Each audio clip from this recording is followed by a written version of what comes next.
흑호를 처음 접한 무인. 조선인조 때 한양에 사는 무관 이숙이는 위험이 느껴질 만큼 풍채와 골격이 컸으며 힘도 셌습니다. 하루는 그가 강원도에 볼 일이 있어 양양으로 가는 길에 날이 저물어 헷갈려서 길을 잃었습니다. 산골짜기 사이를 지나 험한 산길을 수십 리 걸어도 마을이 없어 당황하던 중 그는 멀리 숲을 사이로 등불을 보았습니다. 그가 말에 채찍질하여 가보니 넓은 바위 위에 나무 지붕을 얹은 판잣집이 나타났습니다.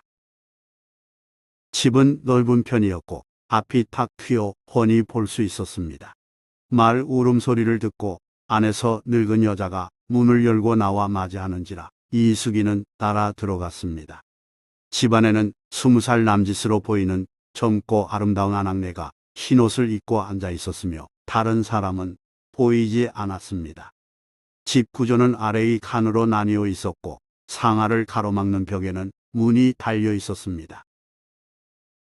이숙이는 아래 칸으로 안내되어 자리를 잡았고 고지어 정성 들여 지은 밥과 맛있는 반찬이 차려진 상이 나왔습니다.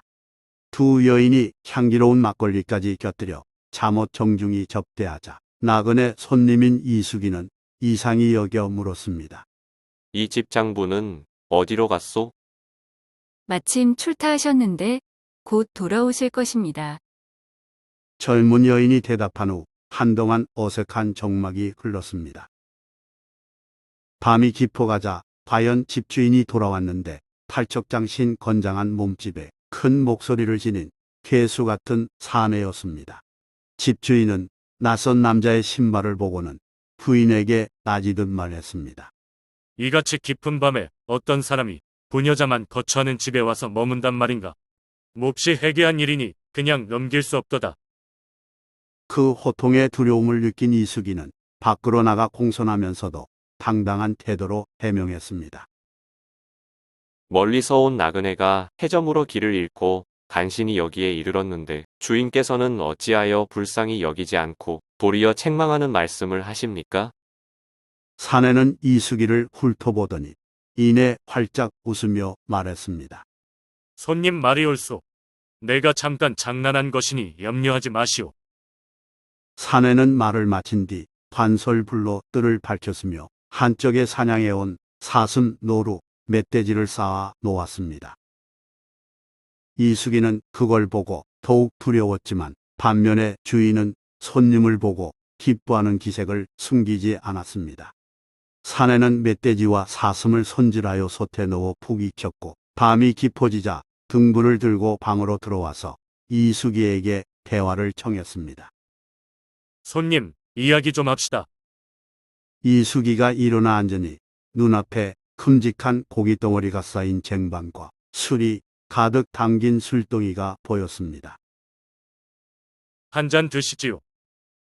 사내가 큰 주발을 들어 연거푸 술을 권했는데 그 태도가 겸손하고 정중했습니다. 본래 주량이 큰 이숙이는 집주인을 호방한 협객으로 생각해 허리띠를 풀고 마음을 열어 사양하지 않았습니다. 술잔을 계속 들이키어 두 사람 모두 취기가 돌자 서로 이런저런 이야기를 털어놓았습니다.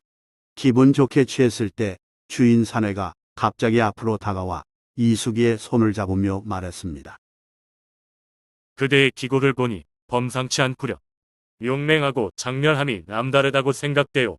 나에게는 매우 원통한 일이 있고 반드시 죽여야 할 원수가 있어. 이 일은 감히 생사를 같이 할 만큼 의기 있고 용기 있는 자를 얻지 않고서는 실행할 수 없다오. 내가 계획한 일이 있는데 그대가 나를 불쌍히 여겨 허락해 주시겠소? 그 일이란 게 무엇인지 실상부터 말씀해 보시지요. 이에 주인이 눈물을 흘리며 말했습니다. 어찌 차마 말하리오. 우리 집안은 대대로 이 마을에서 부자로 살아왔다오. 그런데 10년 전에 홀연히 사악한 호랑이 한 마리가 나타나 근처 깊은 산에 머물면서 수시로 마을 사람을 잡아먹었고 그 수가 헤아릴 수 없이 많았소. 그래서 사람들이 하나둘 마을을 떠나 모두 흩어졌고 조부모 및 부모 형제를 잃은 나만 남게 됐다오. 열흘 동안 연달아 가족을 여의었으니 혼자 살아남은 무엇하겠소. 나 역시 약간은 힘을 쓰는지라 반드시 그 짐승을 죽인 후에 거취를 정함이 옳을 것 같아서 계속 그놈을 추적했다오. 여러 해 동안 몇 차례 서로 겨뤘으나 나와 그 짐승의 세력이 비슷한 까닭에 승부를 결정짓지 못했소. 이럴 때 만약 용맹한 자의 팔뚝힘을 빌릴 수 있다면 그 짐승을 죽일 수 있을 것이오. 하여 내가 그런 사람을 구한 지 오래지만 끝내 얻지 못해 심히 원통한 마음이로 하도 답답해서 날마다 소리내어 우는 일을 일삼다가 오늘에야 내가 당신을 만났소. 그대는 결단코 평범한 사람이 아닌지라 감히 입을 열어 말하노니 나를 불쌍히 여겨 마음을 써주지 않겠소. 참으로 효자시오. 내 어찌 손 한 번 드는 수고로움을 아껴서 주인의 뜻을 못 이루게 하리요. 그대를 따라가겠소. 이수기가 크게 감동하여 주인 손을 맞잡고 답하자 주인 사내는 벌떡 일어나서 절로써 고마워하는 마음을 나타냈습니다. 이수기가 문득 의문스러운 표정으로 물었습니다. 검으로 호랑이를 찌르면 될 텐데 왜 그렇게 하지 않았소? 그놈은 경험 많은 노물이라오. 내게 무기가 있으면 숨어 나타나지 않고 무기가 없으면 나타남으로 죽이기 어려웠소. 나도 여러 번 위기를 겪어 자주 나설 수 없었다오.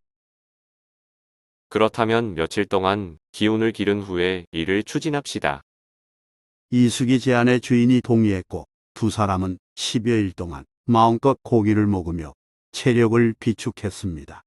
날씨가 쾌청한 날 주인이 이수기에게 출발하자면서 날카로운 칼을 한 자루 주었습니다. 두 사람은 동쪽으로 10여리를 가서 산골짜기로 들어갔고 여러 고개를 넘어 냇가 근처 높은 바위 앞에서 걸음을 멈췄습니다. 호랑이가 좋아할 만한 지형이었습니다. 사내는 이수기에게 숲 사이에 몸을 숨기라고 말하고는 혼자 냇가까지 가서 휘파람을 길게 불었습니다. 청량하고 비상한 휘파람이 울린 뒤 조금 있으려니 어느 순간 바위 꼭대기에 검은 물체가 나타났습니다. 눈에서 살벌한 살기가 느껴지는 흑호, 즉 검은 호랑이였으며 여느 호랑이와 크게 달라 보기만 해도 섬뜩한 짐승이었습니다. 사내가 팔을 쳐들고 크게 소리치자 흑호가 빠른 속도로 달려들었습니다. 호랑이가 사람처럼 일어서서 위협하는 순간 사내는 머리로 호랑이 가슴을 들이받고서 허리를 꽉 껴안았습니다. 서로 부둥켜안은 상태에서 호랑이는 머리를 굽힐 수 없어 앞발로 사내의 등을 핥히었습니다. 그렇지만 등에는 돼지 가죽으로 만든 단단한 갑옷이 있어 날카로운 발톱을 가뿐히 견뎌냈습니다. 둘이 엉켜서 팽팽하게 맞설 때 숨어서 지켜보던 이수기가 칼을 쳐들고 달려나갔습니다. 그 모습을 보고 위기를 감지한 호랑이가 울부짖으며 몸을 빼내려 했으나 사내가 죽을 힘을 다해 억세게 조이며 버텼습니다. 이수기는 재빨리 검으로 호랑이 허리를 찔렀습니다. 계속해서 몇 차례 더 찌르자 호랑이는 몸을 떨며 한 번 크게 포효하더니 이윽고 힘을 잃고 쓰러졌습니다. 피가 샘처럼 솟구쳐 나와 땅을 적셨습니다. 사내는 칼로 호랑이 배를 갈라 심장과 간을 꺼내 입에 넣어 씹어 먹었습니다. 그리고는 목이 메도록 대성통곡하더니 저녁 무렵 이수기와 함께 집으로 돌아갔습니다. 사내는 원수를 갚아 감격했는지 집에서 눈물을 흘리며 이수기에게 끝없이 절했습니다. 감동한 이수기 역시 눈물을 흘리면서도 사내를 말리고 일으켜 세웠습니다. 이튿날 사내는 밖으로 나가 황소와 준말을 끌고 왔으며 가죽 및 인삼 따위가 가득 든 상자를 대령했습니다. 사내는 젊은 미녀를 가리키며 이수기에게 말했습니다. 이 사람은 일찍이 넉넉한 값을 치르고 얻은 양갓집 여자일 뿐 내가 사랑하지는 않는다오. 나는 원수를 갚은 후 은혜에 보답하고자 재물을 모았다오. 그러니 사양하지 말기를 바라오. 나는 다른 곳에 농토가 있는지라 이제 그리로 갈 것이오. 사내가 큰 절을 올리며 또다시 눈물을 쏟자 이수기는 담담히 말했습니다. 나는 위기로서 그대를 도와준 것이지 재물을 탐내 그 일을 한 것이 아니라오. 내 비록 하급 무관이지만 어찌 이 물건을 받으리요? 다시는 그런 말 하지 말기 바라오. 내가 여러 해 동안 재물을 신경 쓴 것은 오로지 오늘을 위함이었는데 공은 어찌 이런 말을 합니까? 사내는 이어 미녀를 돌아보며 엄히 말했습니다. 너는 이 물건을 가지고 은인을 잘 모시거라. 만약 다른 사람을 섬기어 재물을 낭비한다면 내 비록 일천리 밖에 있더라도 스스로 알 수 있나니 반드시 너의 목숨을 끝낼 것이다. 말을 마친 사내는 휙 떠났습니다. 이수기가 불렀으나 돌아보지도 않았습니다. 이수기는 별 수 없이 여자와 함께 재화를 가지고 돌아온 후 여자를 다른 남자에게 시집 보내려 했지만 한사코 거절함으로 첩으로 삼았습니다. 좋아요 및 구독은 영상 제작에 큰 힘이 됩니다. 고맙습니다.